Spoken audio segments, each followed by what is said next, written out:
Sœurs et frères, la Réformation, c'est la grande fête du protestantisme, celle où nous nous rappelons chaque année un peu plus encore nos origines, celle d'un moine qui s'est dressé contre l'Église, contraint non pas par son esprit de révolte ou même de protestation, mais par la force de la parole de Dieu qu'il avait découverte.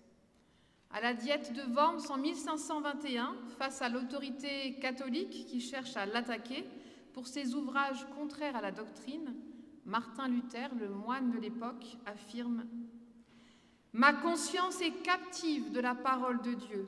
Je ne peux ni ne veux me rétracter en rien, car il n'est ni sûr ni honnête d'agir contre sa propre conscience. » Martin Luther a fait émerger dans le monde de son époque la liberté de conscience, une liberté que nous pouvons toujours défendre, même en ce moment où les idéologies reviennent en force et veulent nous faire croire que nous devons nous lier à une pensée dominante.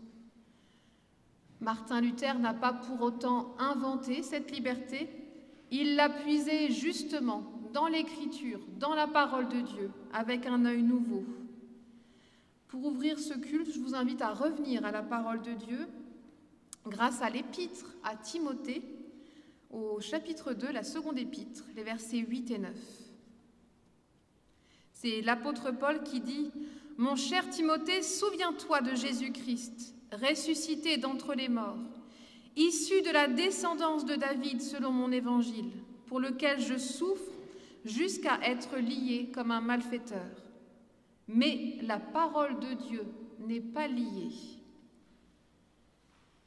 Et nous avons donc une grande nouvelle pour vous aujourd'hui. La parole de Dieu n'est pas liée, elle est libre. Et je sais bien que nous-mêmes, parfois, nous sommes pleins de contradictions et d'ambiguïtés, de prison et d'infidélité. Mais la parole est libre, libre de nous parler malgré nos trahisons parfois, libre de nous libérer malgré les prisons que l'on se crée, libre de nous bousculer malgré nos hésitations. Nous prions. Seigneur, nous faisons silence devant toi pour accueillir ta parole par ton esprit. Parle la parole et nous nous lèverons. Souffle la parole et nous marcherons. Libère la parole et nous nous convertirons. Amen. Sœurs et frères, c'est donc dans l'amour et dans la joie de notre Seigneur que nous vous accueillons. Alors je parle au nom de tous les conseillers presbytéraux de la dynamique mulhousienne, mais aussi de tous les pasteurs de la dynamique qui sont là. Ah, c'est vrai, vous vous dites, c'est la fête de la Réformation, on aurait pu tous arriver en belle robe pastorale, hein, ça aurait pu faire bien aussi. Mais nous sommes qu'à deux en robe pastorale et mes collègues sont en civil. Et bienvenue aussi à toutes les familles des catéchumènes qui sont là, parce que nos catéchumènes ont vécu 3 jours avec Francis, Jean-Mathieu et Michel à Échery. Ils ont vécu une retraite caté et ils sont, je crois, presque tous là. Moi, du coup, j'y étais pas, donc je les connais pas tous, mais je crois qu'ils sont tous là. Hein. Oui? Presque? On me dit presque, ok. En tout cas, merci aux collègues aussi qui les ont accompagnés cette semaine. Et je vous invite à chanter le premier cantique, Notre Dieu et délivrance, justement, puisque la parole de Dieu nous libère, le 12-12, que je vais vous diffuser derrière.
Nous louons notre Dieu par la prière.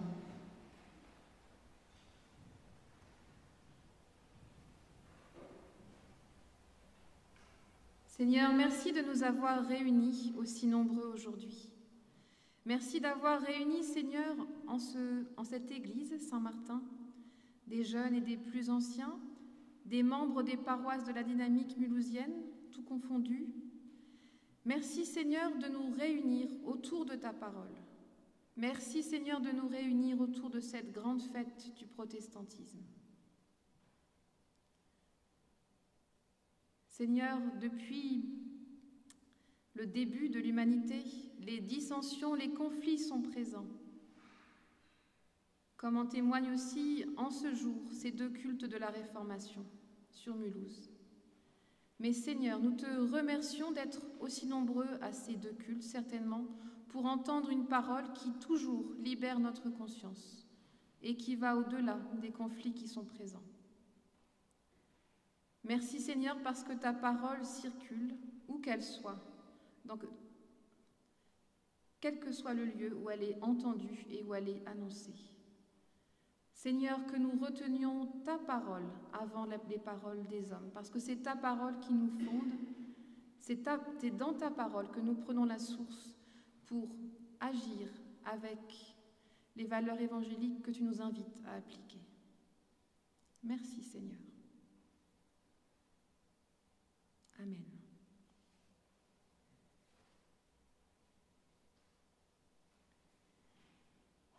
Et je vous invite à chanter le premier répond. Je suis désolée pour les petits temps de silence, mais les deux pasteurs en service aujourd'hui sont aussi techniciens. Et du coup, mon esprit a des fois du mal à faire les deux ensemble. Donc je vous invite à chanter le premier répond, c'est « Ô Jésus, tu nous appelles à former un même corps ».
Nous pouvons dire à Dieu tout ce qui nous éloigne de lui. Dans la Bible, nous lisons « Le Christ nous a libérés pour que nous soyons vraiment libres ». Seigneur, nous avons entendu ta parole qui annonce la libération aux captifs de toutes sortes d'enfermements, mais nous l'avons peu écoutée et reçue dans notre vie. Nous avons beaucoup prêché la liberté, mais nous l'avons peu vécue. Et l'oppression gagne partout.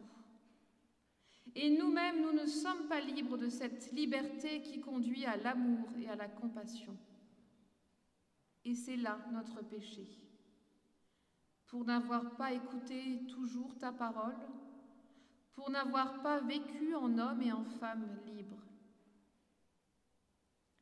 Seigneur, pardonne et prends pitié. Amen. Et on peut rester assis pour chanter le second répond.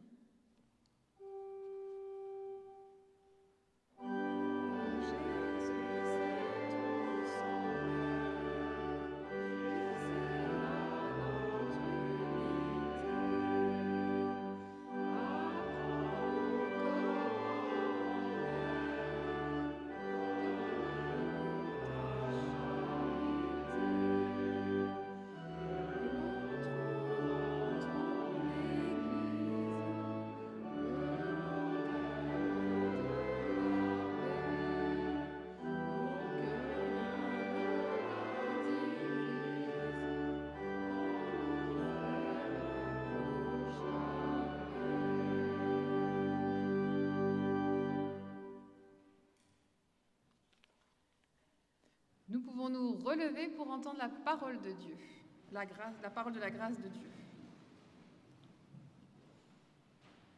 Dans l'Épître aux Romains, Paul s'adresse à ses interlocuteurs de la manière suivante.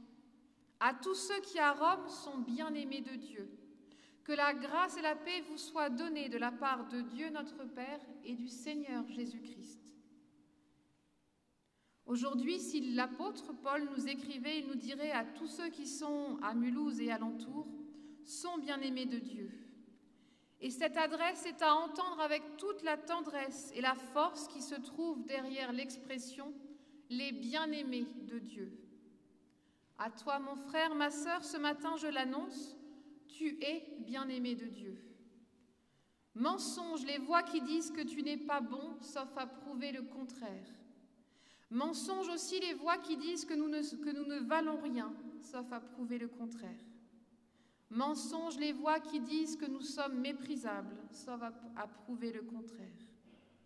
Mensonge les voix qui disent que nous sommes insignifiants, sauf à prouver le contraire. Nous sommes tous et toutes bien-aimés de Dieu. Que la grâce et la paix nous soient données de la part de Dieu notre Père et de Jésus-Christ notre Sauveur. Et nous chantons notre reconnaissance. On peut rester debout pour chanter.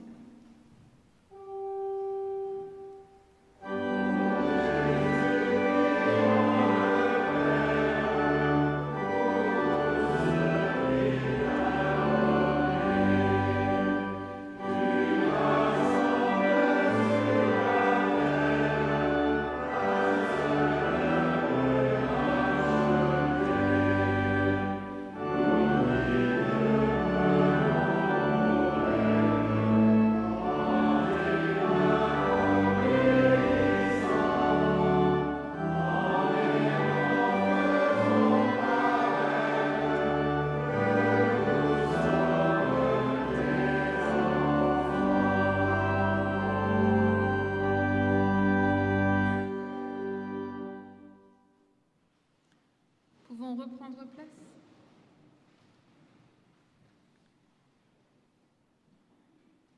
Nous prions avant d'ouvrir les Écritures pour qu'elles deviennent pour nous encore parole de vie. Notre Dieu, ta parole est comme du pain. Casse sa croûte pour que nous puissions goûter sa mie. Donne-nous de la mâcher pour que nous puissions la digérer. Donne-nous de la savourer pour que nous ayons envie d'y revenir.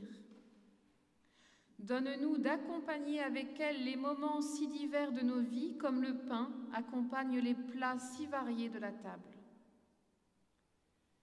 Donne-nous de partager la parole comme le pain se partage, selon le goût et l'appétit de chacun. Seigneur, ta parole est aussi ordinaire et essentielle que le pain. Elle n'est pas une brioche réservée aux estomacs délicats. Elle n'est pas non plus un étouffe chrétien imposé aux estomacs rebelles. Ta parole, c'est le vrai pain descendu du ciel pour la nourriture des hommes et des femmes. Amen.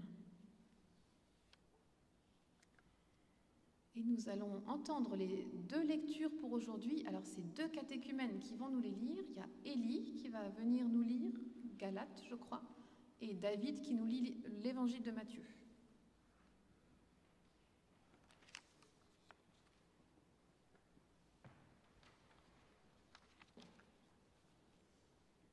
Le Christ nous a libérés pour que nous soyons vraiment libres. Alors résistez, ne vous laissez pas attacher avec les chaînes de l'esclavage. Moi, Paul, je vous le dis. Si vous faites circonscrire, Dieu ne vous servira plus à rien. Encore une fois, je tiens à vous le dire, à tout homme qui se fait circoncire, il est obligé d'obéir à toute la loi. Vous qui cherchez à devenir juste par la loi, vous êtes séparés du Christ. Vous avez perdu ce que Dieu vous a donné. Pour que nous croyions, c'est la foi et par l'Esprit que nous attendons la justice. Espérez. Quand quelqu'un vit uni au Christ Jésus, être circoncis ou ne pas espérer. Être circoncis, cela n'a aucune importance. C'est ce qui compte, c'est seulement la foi qui agit à travers l'amour.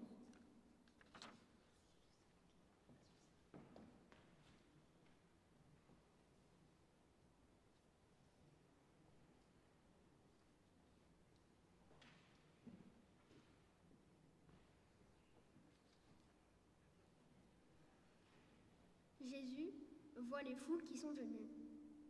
Il monte sur la montagne, il s'assoit et ses disciples viennent auprès de lui. Jésus prend la parole et les enseigne en disant « Heureux ceux qui ont un cœur de pauvre, parce que le royaume des cieux est à eux. Heureux ceux qui pleurent, parce que Dieu les consolera. Heureux ceux qui sont doux, parce qu'ils hériteront la terre.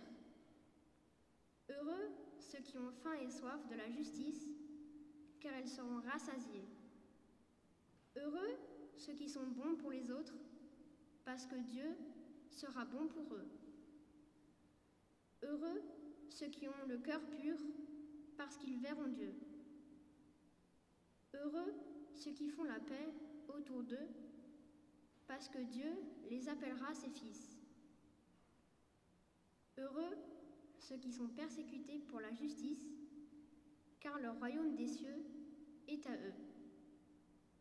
Heureux serez-vous si on vous insulte, si on vous fait souffrir, si on dit contre vous toutes sortes de mauvaises paroles et de mensonges à cause de moi.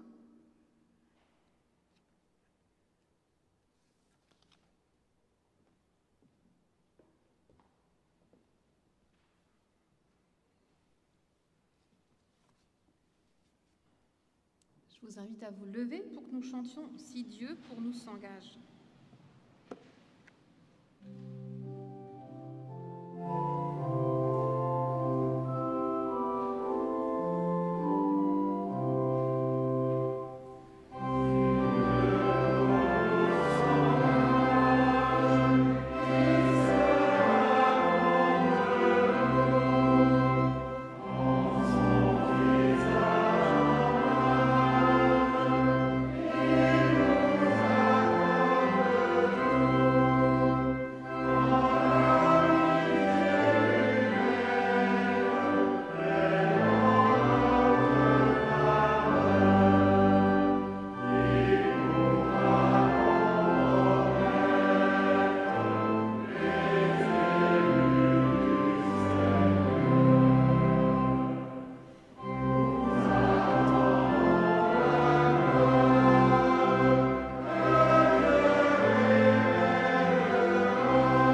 Chers frères et sœurs, je vous souhaite un joyeux anniversaire.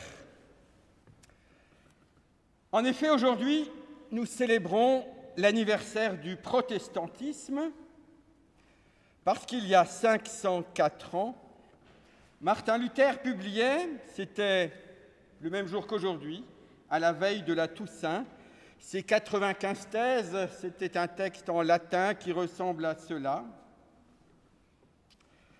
Alors nous sommes très fiers, nous protestants, de nous souvenir du geste de cet homme courageux qui brava le pape et l'empereur au péril de sa vie. Nous aimons avec orgueil nous rappeler que nous sommes membres d'une Église qui a fait entrer le christianisme dans la modernité, qui s'est libérée d'une institution romaine réactionnaire pétrifiée par la tradition, corrompue par le pouvoir et l'argent.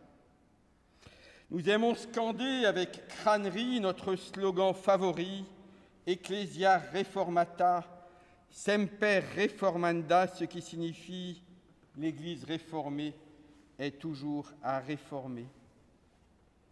Nous sommes fiers, c'est un paradoxe, comme des papes, nous protestants, que nous ayons une théologie qui ait su s'adapter aux évolutions du monde. Nous sommes fiers d'avoir une organisation de notre Église qui soit démocratique. Nous sommes fiers que les protestants, en tout cas luthéro-réformés, aient une éthique en phase avec l'époque. Nous avons des pasteurs, hommes ou femmes, mariés ou non, aux orientations sexuelles les plus diverses. En un mot, nous aimons notre Église qui valorise la liberté. Mais je vais peut-être vous décevoir. Si nous n'envisageons le protestantisme que sous l'angle de la modernité et de la liberté, je crois qu'il lui manquerait l'essentiel. Et nous pourrions même nous en passer. Le monde n'a pas forcément besoin de nous pour lui apporter de la modernité, et nous ne sommes pas les seuls combattants de la liberté. Si nous réduisions le protestantisme à la modernité et à la liberté, je crois que ce serait prendre la réforme par le mauvais bout de la lorgnette, par ses conséquences plutôt que par ses causes. Pour le dire à la manière de Paul, si quelqu'un vit uni au Christ Jésus, être moderne ou ne pas être moderne, cela n'a aucune importance. Être libéral ou ne pas être libéral, cela n'a aucune importance non plus. Le projet de l'Église protestante n'est pas d'être moderne, il n'est pas non plus d'être conservatrice et en résistance avec la modernité. L'objectif de l'Église a toujours été une seule chose, être fidèle à la bonne nouvelle en Jésus-Christ, rapportée par les Écritures. Et c'est cela qui a provoqué la publication de ces 95 thèses. On pourrait le dire avec une image. Vous connaissez, peut-être en possédez-vous, les matériaux à mémoire de forme. Je ne sais pas si vous avez un matelas à mémoire de forme ou des coussins à mémoire de forme. Ils ont la capacité, ces matériaux, à conserver la forme qui leur est donnée. Eh bien, la réforme, c'est un peu cela. Une réaction à l'intérieur du christianisme pour lui redonner sa forme initiale, celle qui avait imprimé le christianisme au départ, c'est-à-dire la forme de Christ. Martin Luther avait considéré qu'au fil du temps, à force d'ajouter des traditions, des coutumes, des usages, de s'institutionnaliser, le christianisme avait fini par dériver et par devenir tellement informe que l'on n'arrivait plus à y voir la forme du Christ. Or, qu'est-ce que c'est qu'avoir la forme de Christ ? Paul le dit ainsi encore dans l'Épître aux Galates, « Ce qui compte, c'est seulement la foi qui agit à travers l'amour. » La question n'est donc pas est-ce que l'Église est moderne ou n'est pas moderne. La question qui nous est posée aujourd'hui en ce dimanche de la Réformation est: est-ce que l'Église vit et témoigne de l'amour du Christ, ou est-ce que l'Église ne vit pas et n'en témoigne-t-elle pas? Dans le second cas, elle est à réformer. Et puis, il est un second quiproquo qui doit être levé à côté de celui de la modernité, c'est celui de la liberté. Paul ouvre son chapitre 5 de l'Épître aux Galates par cette affirmation aussi forte qu'énigmatique. Il dit: c'est pour la liberté que Christ nous a libérés. La formule, on pourrait considérer que c'est une formule de style tautologique. Dire être libéré pour la liberté, c'est comme si je vous parlais d'une vérité vraie, ou lorsque l'on dit « je l'ai vu de mes yeux vus ». C'est pour la liberté que Christ nous a libérés. Paul utilise, je crois, cette expression pour à la fois accentuer une évidence, le chrétien est un homme libre, et en même temps pour attirer notre attention sur le fait que cette liberté dont il parle, ce n'est pas la liberté communément comprise, c'est une liberté d'une autre nature. Comment comprenons-nous habituellement ce que c'est que d'être libre? Est-ce que devoir présenter son passe sanitaire à l'entrée d'un restaurant ou des spectacles, est-ce que c'est être privé de liberté? Depuis Aristote jusqu'aux manifestants qui dénoncent la dictature sanitaire, cette question de la liberté a été une préoccupation permanente dans l'histoire humaine. La République française a placé la valeur liberté en première place, suivie ensuite de l'égalité et de la fraternité. Mais qu'est-ce que c'est que la liberté? Qu'est-ce que c'est qu'être libre? Il n'y a pas une liberté, je crois, il y a des libertés. Il y a ainsi la liberté politique. Et même dans nos églises, elle a pu jouer son rôle. La liberté politique a été acquise progressivement au fur et à mesure de l'extension du droit de vote. Ainsi, si on prend rien que l'église de l'église réformée d'Alsace et de Lorraine, dont plusieurs de nos paroisses ici sont membres, voici ce qu'en 1802 elle prévoyait. Est-ce qu'il y a des conseillers presbytéraux parmi nous ici ou paroissiaux? Levez la main. Voilà. Alors, pour être conseiller presbytéral ou paroissial, à l'époque, on nous disait le consistoire de chaque église sera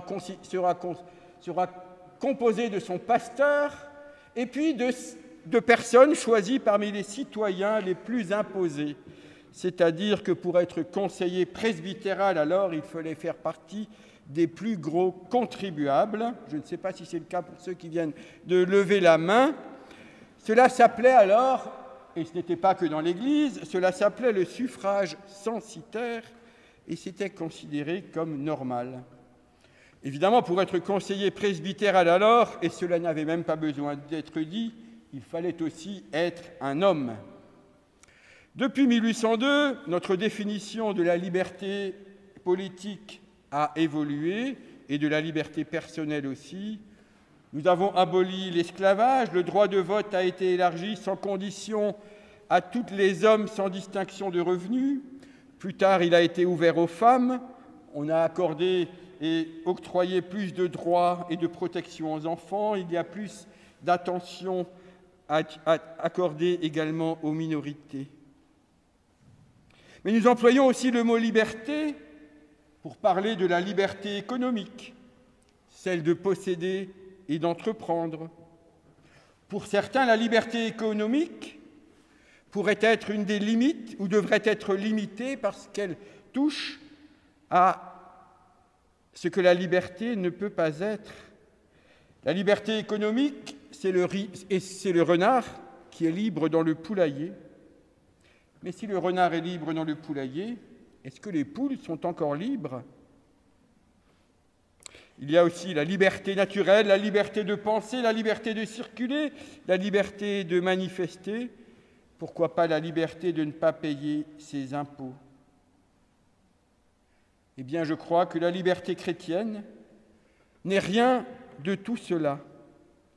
Tous ces avatars de la liberté se caractérisent comme des résistances à une oppression, à un oppresseur identifié, un maître d'esclaves, un gouvernement intrusif, un sexe dominant, une culture hégémonique, les suprématistes d'une couleur de peau, un système économique injuste. La liberté chrétienne, celle dont parle Paul, est d'un autre ordre.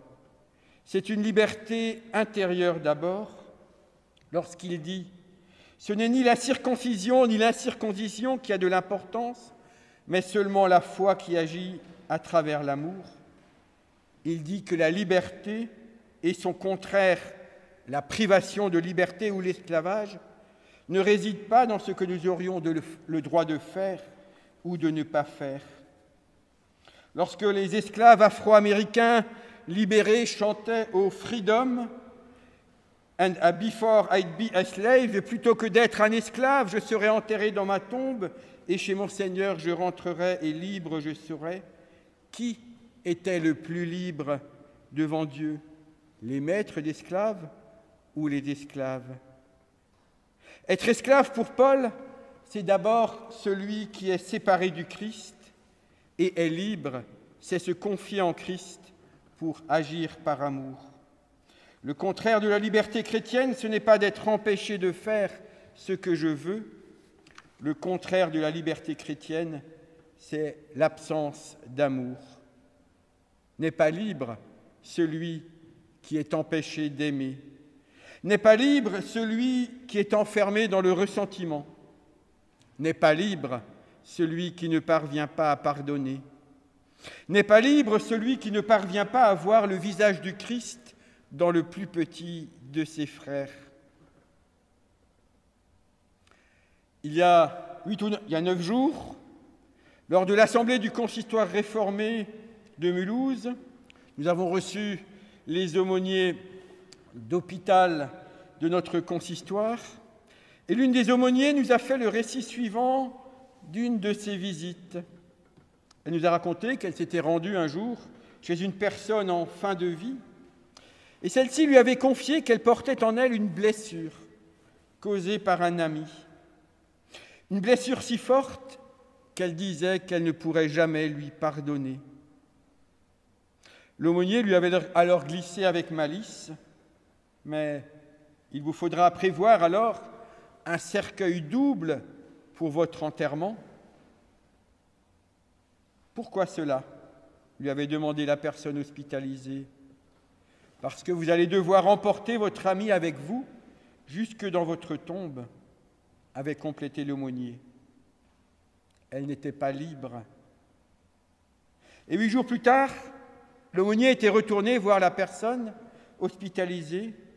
Et celle-ci lui avait dit alors « J'ai réfléchi cette semaine, je crois qu'un cercueil simple me suffira le jour où je m'en irai. » Elle avait été libérée. Et nous pourrions prendre encore un second exemple.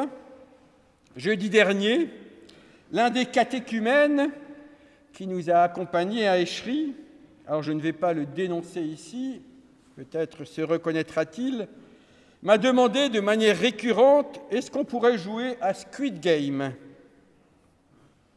Alors si vous n'avez pas suivi ce qui se trame sur les réseaux sociaux et Internet, Squid Game, c'est la série du moment qui met en scène 456 personnes en difficulté financière qui, ce fait-là, ne se sentent pas vraiment libres de choisir leur vie et qui choisissent de participer à un jeu pour gagner environ 30 millions d'euros. Le problème, c'est que pour gagner, c'est qu'il ne peut y avoir qu'un seul gagnant et que tous ceux qui perdent sont éliminés physiquement. Réellement, ils meurent. Les joueurs sont libres de quitter le jeu, mais après la première épreuve, sur les 200 joueurs survivants, la très grande majorité choisissent de continuer. Est-ce qu'ils font un choix libre à ce moment-là ? Sans parler même de la liberté de diffuser ou de regarder la série quand on a 12 ans, le catéchumène qui m'avait interpellé, alors bien sûr, il était blagueur, je lui ai répondu que même si j'avais la liberté d'organiser un tel jeu et que s'ils avaient la liberté d'y participer, c'est une liberté dont je ne voudrais pas, parce que ce n'est pas ma définition de la liberté, parce que je n'y trouve pas l'expression de l'amour. Être libre, pour un chrétien, en effet, c'est, je reprends cette parole de Paul, c'est se confier en Christ pour agir par amour. On pourrait le dire encore de la manière suivante, l'homme le plus libre, pour nous, c'est Jésus sur la croix. Cela peut sembler, là encore, paradoxal, mais l'Évangile est toujours paradoxal. Malgré les clous qui l'immobilisaient, malgré les colibés qui le méprisaient, malgré l'échec politique et religieux apparent, lorsque dans une ultime parole, Jésus dira « Père, pardonne-leur car ils ne savent pas ce qu'ils font », il faisait la preuve de la plus grande des libertés. Même la souffrance, même l'enfermement, rien n'a pu l'empêcher de continuer à aimer. Cette formule résiste à la raison logique, mais en même temps, je crois que c'est une des meilleures manières de dire ce qu'est la foi. La foi, ce n'est pas croire en l'existence d'une entité supranaturelle. La foi, ce n'est pas acquiescer à des dogmes formulés par des institutions humaines, aussi intelligents seraient ces dogmes et même protestants. La foi, pour moi, en tous les cas, c'est d'acquiescer à ce paradoxe. L'homme le plus libre, c'est Jésus sur la croix. C'est pour la liberté que Jésus-Christ nous a libérés, disait Paul, et Martin Luther définira le chrétien libéré de la sorte. Il disait « Un chrétien est un libre seigneur sur tout et n'est soumis à personne, mais un chrétien est aussi un esclave asservi en tout et soumis à tous. » La liberté chrétienne ne consiste pas à s'autoriser ou à se sentir autorisé à faire ce qui nous plaît, même sans nuire à autrui, mais à situer toute notre existence à l'aune de la foi en Christ qui agit par amour. Et nous retrouvons ce même paradoxe dans le dernier verset que nous a lu David dans le discours des Béatitudes. Certainement, ou peut-être comme moi,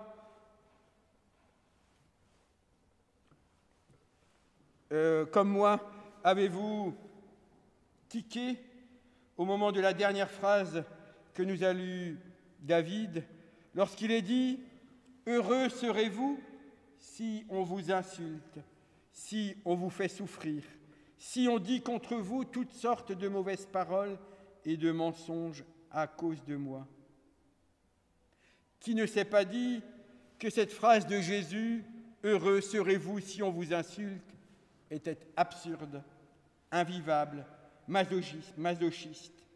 Comment pourrais-je être heureux d'être insulté ? Qu'est-ce que je peux faire de cette phrase ? Eh bien, je crois que cette phrase nous dit deux choses. Elle nous dit, si tu es insulté, si tu es méprisé, sache que l'insulte ne t'est jamais adressée personnellement. Le seul devant lequel tu as à rendre compte est Dieu, le Dieu qui aime et qui rend juste toute personne qui croit. Alors toute insulte qu'on proférerait contre toi s'en trouve délégitimée. Et la seconde chose que nous dit cette phrase, c'est que si je suis insulté, si je suis méprisé, comme croyant, je suis invité à ne pas me laisser emprisonner par l'agression, à ne pas entrer dans le cycle de la vengeance et de la réaction, mais à demeurer dans la foi qui agit à travers l'amour. Et nous pourrions illustrer cela concrètement par ce que nous vivons à Mulhouse, ici dans notre protestantisme. Vous le savez, ou certains le savent, nous avons aujourd'hui 2 cultes de la Réformation qui sont célébrés. Ils sont le signe que nous n'avons pas su ou que nous ne savons pas vivre ensemble dans la foi qui agit à travers l'amour. Nous sommes tous appelés à résister à la tentation d'entrer dans le cycle de la réaction, à demeurer heureux et dans l'amour, même si des insultes ou des mensonges devaient être proférés. Et nous devons reconnaître que notre protestantisme à Mulhouse a lui aussi encore besoin d'être réformé, qu'il a lui aussi besoin de retrouver le chemin de la foi qui agit à travers l'amour, qu'il a besoin de reprendre sa forme de Christ. Ce qu'a voulu rappeler Martin Luther à l'Église ce 31 octobre 1517, c'était finalement son devoir d'aimer. Martin Luther était un moine augustinien inspiré de la pensée de saint Augustin, et ce dernier avait lui aussi synthétisé la manière chrétienne de comprendre la liberté par cette fameuse expression « aime et fais ce que tu veux ». Une expression parfois un peu mal comprise.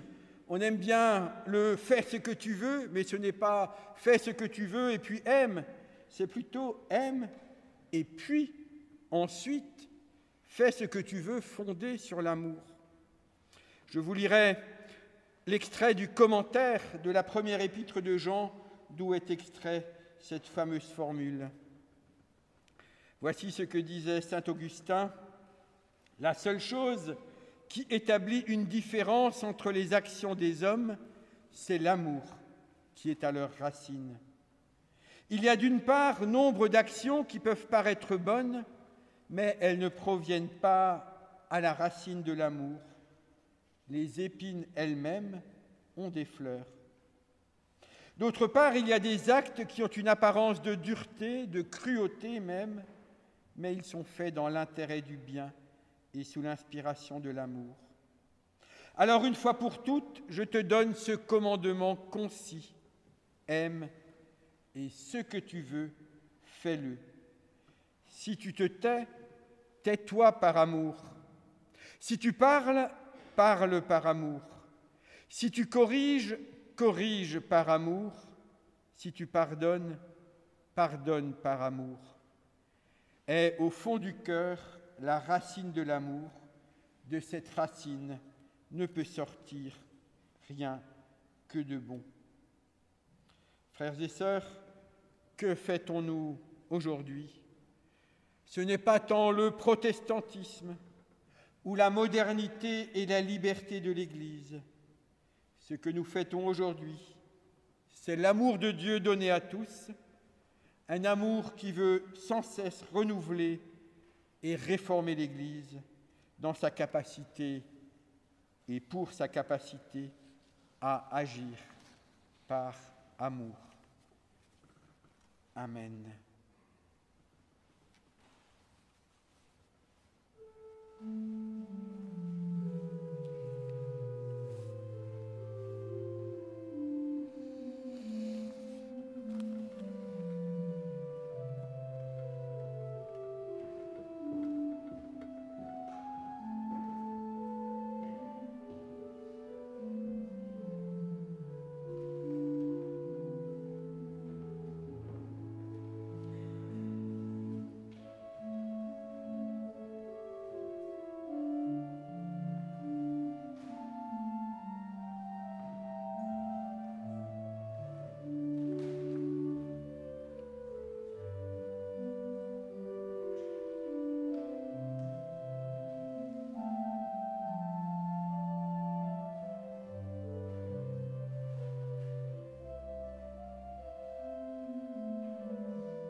vous invite à vous lever pour que nous confessions notre foi et je vous invite à le faire avec un texte de Martin Luther écrit en 1529.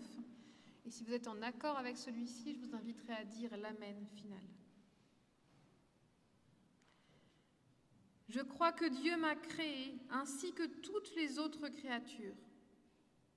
Il m'a donné et me conserve mon corps avec ses membres et mon esprit avec ses facultés. Il me donne chaque jour libéralement la nourriture, le vêtement, la demeure et toutes les choses nécessaires à l'entretien de cette vie. Il me protège dans tous les dangers, me préserve et me délivre de tout mal. Tout cela sans que j'en sois digne par sa pure bonté et sa miséricorde paternelle. C'est ce que je crois fermement. Je crois que Jésus-Christ, vrai Dieu et vrai homme, est mon Seigneur.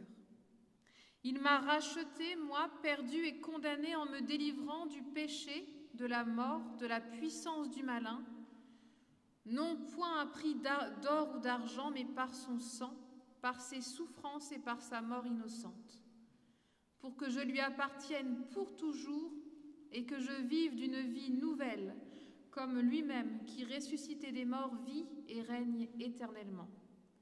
C'est ce que je crois fermement. Je crois que le Saint-Esprit m'appelle par l'Évangile, m'éclaire de ses dons et me sanctifie, qu'il me maintient en l'unité de la vraie foi dans l'Église qui l'assemble de jour en jour. C'est lui aussi qui me remet pleinement mes péchés, ainsi qu'à tous les croyants. C'est lui qui, au dernier jour, me ressuscitera avec tous les morts et me donnera la vie éternelle en Jésus-Christ. C'est ce que je crois fermement. Amen.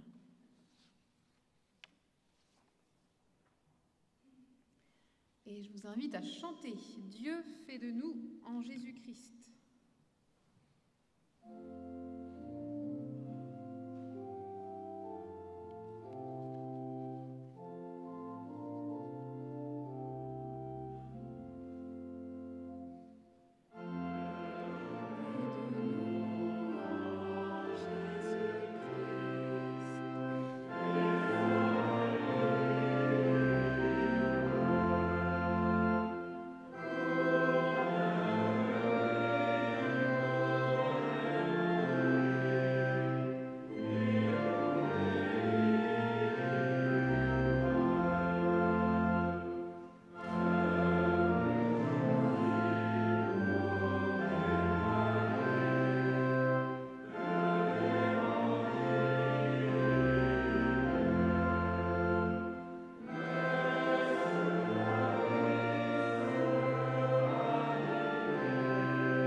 Seigneur, tu nous as créés pour vivre en communion les uns avec les autres.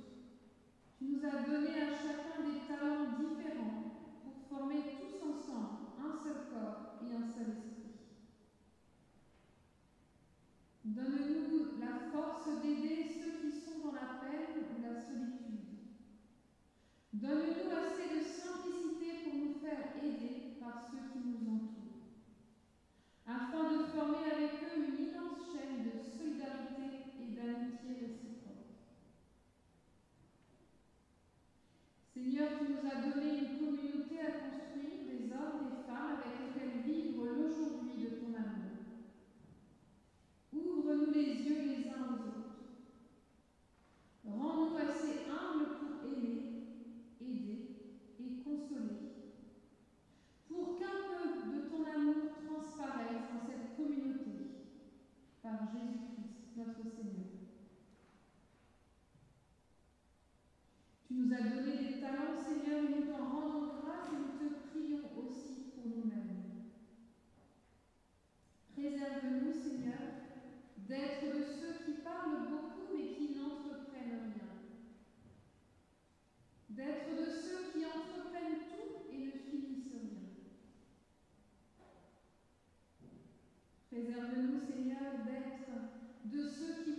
enseigné, qu'on peut dire tous ensemble à voix haute. Notre Père, qui es aux cieux, que ton nom soit sanctifié, que ton règne vienne, que ta volonté soit faite sur la terre comme au ciel. Donne-nous aujourd'hui notre pain de ce jour. Pardonne-nous nos offenses, comme nous pardonnons aussi à ceux qui nous ont offensés. Et ne nous laisse pas entrer en tentation, mais délivre-nous du mal. Car c'est à toi qu'appartiennent le règne, la puissance et la gloire, au siècle des siècles.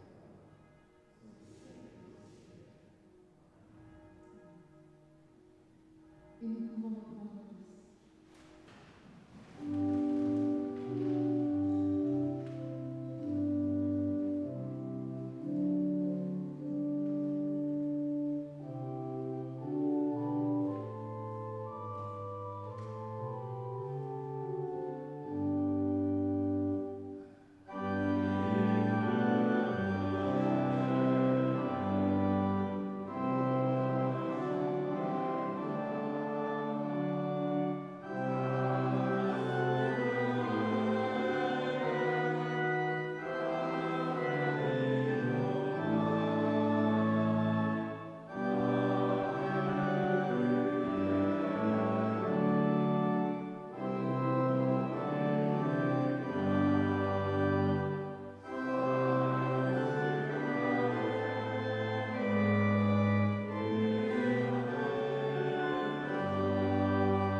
Je vous invite à recevoir la bénédiction à travers un texte biblique de l'Épître aux Thessaloniciens. Réjouissez-vous toujours, priez sans cesse, rendez grâce en toutes circonstances. Telle est à votre égard la volonté de Dieu en Jésus-Christ. N'éteignez pas l'esprit, ne méprisez pas les paroles des prophètes, examinez tout avec discernement. Retenez ce qui est bien, abstenez-vous du mal sous toutes ses formes. Que la grâce de notre Seigneur Jésus-Christ soit avec vous. Que le Dieu d'amour vous bénisse et vous garde. Amen. Et bon dimanche.